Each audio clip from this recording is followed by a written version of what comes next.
Hello, my friends, and welcome back to Kevin's Hobby Showcase. I'm, of course, Kevin. You may have also seen me on Tabletop Jones Productions, where John and I are the two idiots playing board games.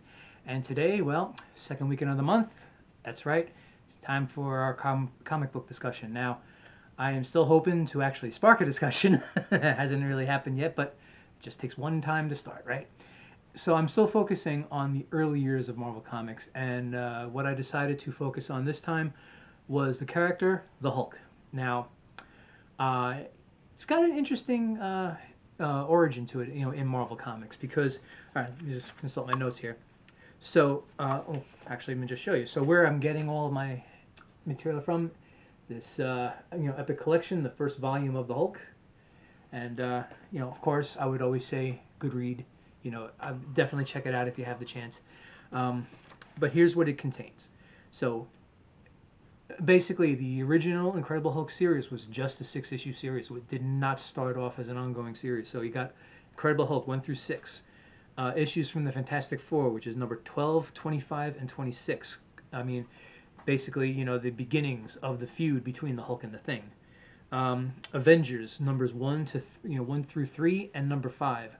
Because, as most of us know, the Hulk did start off as one of the original Avengers. Got him in Tales to Astonish, which, if I remember correctly, was the book that had the Ant-Man stories in it. Yeah, actually, that is the one. So that was that one, number 59. Journey into Mystery, number 112. And Journey into Mystery, most of us know, that's where Thor started. And then also in the Amazing Spider-Man issue number 14, which I believe, if I remember correctly, was just like a very small cameo. But I guess the people putting these together decided that, and like especially for all those early years, for popular characters, put in every single thing that they appeared in, which is pretty much what they did with this. I mean, as far as villains go, really the only major villain that was in this entire thing was basically General Thunderbolt Ross and the Army. That was basically it. I mean, none of the major villains had made an appearance yet. Like the Leader was not in there, Abomination was not in there. They do appear later. They do, of course. And I believe when the Hulk finally got his own series, I'm trying to remember. I don't think it started off at number 1 because back then that's what they kind of did, is that they would choose an arbitrary number, I guess, or maybe it was the number of their appearance. I don't know, and then they would go with that. Like as far as Captain America goes, I think when he finally had his own book and broke away from what he was in, which right now I cannot remember, but when I do Captain America, I will remember because I have it in front of me. But yeah, when they started off as just Captain America, I believe it started off at issue 100. I could be wrong. If I am wrong, please let me know.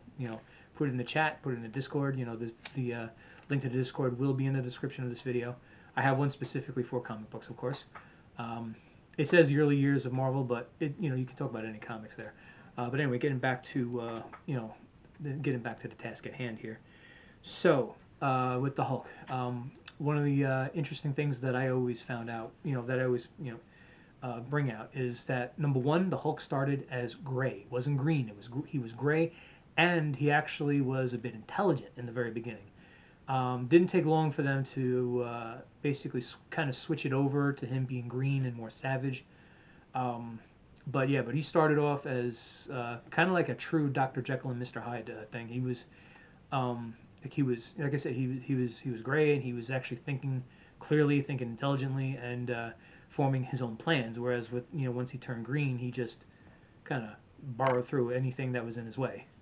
But yeah, so I mean, as far as for him to get his own series, I do remember that it took a while, but I don't remember how long it took for him to get his own series. I mean, I know I'm kind of jumping around here. I'm just looking at my notes. But one other thing that is key to mention with the Hulk is, with him was the first appearance of Rick Jones, who in the early years of Marvel Comics was a prominent figure. I mean, he was a companion to the Hulk for a while. Then he was when the Hulk kind of went his own way, he was the companion to Captain America. They had for a while there what they called the Teen Brigade, which basically was a bunch of teens on ham radios relaying information. So yeah, it was he was very prominent in the early years of Marvel Comics. Not so much now. I mean, I think the last thing we saw with Rick Jones is that he was a version of the Abomination. I think he called himself A-Bomb.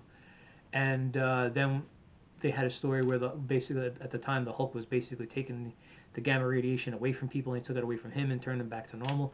I don't remember what happened with Rick Jones after that, but I know that he's, like I said, he's been pretty prominent, throughout most of Marvel Comics, I would think. I mean, they always seem to go back to him. Although they never used him in the movies, which is something I always wondered about. They never really did that. Yeah, so I mean, I don't really have too many notes to read off of for the Hulk, because I mean, it's a good first volume, this one, but not a lot happened. I mean, it was, they kind of just were just thinking about whatever they could throw at him to make it interesting, and I guess eventually enough fans requested it, and they wound up bringing him in as like a regular series, this and that, and and then eventually they did start bringing in the gamma powered villains.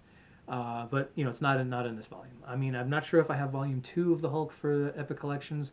I will check my library if I have that. I mean, eventually I will be going to volume 2 of all the ones that I've covered so far. Because let's just take a step back and see which ones I've covered so far. I've covered Spider-Man, I've covered Fantastic Four, I've covered the Avengers, I've covered I've covered the X-Men, I've covered the Hulk. I mean, plenty of characters still to go. You got Captain America, you got Iron Man, you got Thor, you got I'm not sure if I have Doctor Strange, but I know I have Daredevil.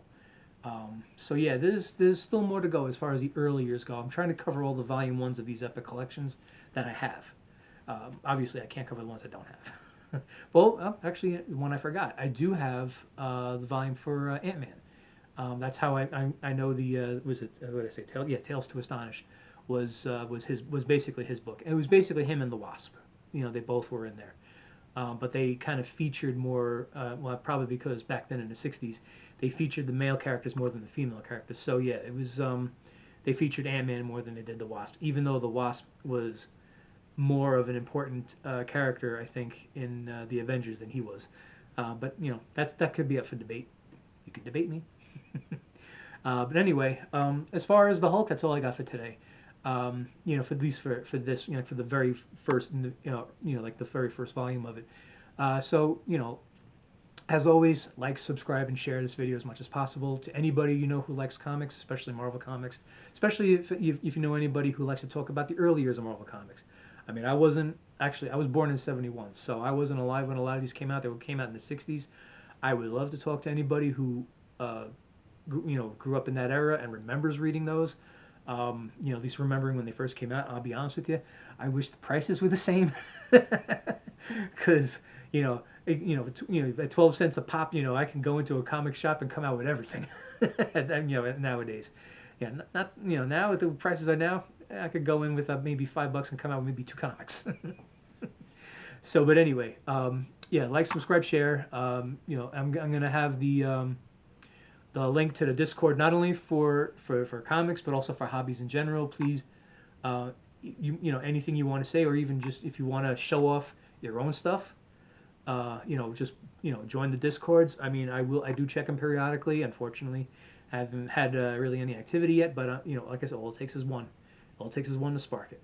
So yeah, and so also I think I'll have the link to my Patreon in here, in the description. A lot of these videos that I put up here on YouTube are free content on Patreon, so you don't have to pay anything to see these same types of videos. I do have exclusive content on on there, but it's up to you if you want to join. I mean, at least here on YouTube, excuse me. If you're watching and you're not subscribed, YouTube subscription costs $0, so you can you can subscribe, and it would be a great boost to my channel, and I would of course love to interact with any of you. So again, like, subscribe, share. I'll always say that. Join the Discords. Make comments. Keep them in good taste, but make comments. Let's spark a discussion. All right. So anyway, that's all I got. Thank you for watching. Hope you had a great time. Take care of yourselves, and I will see you again.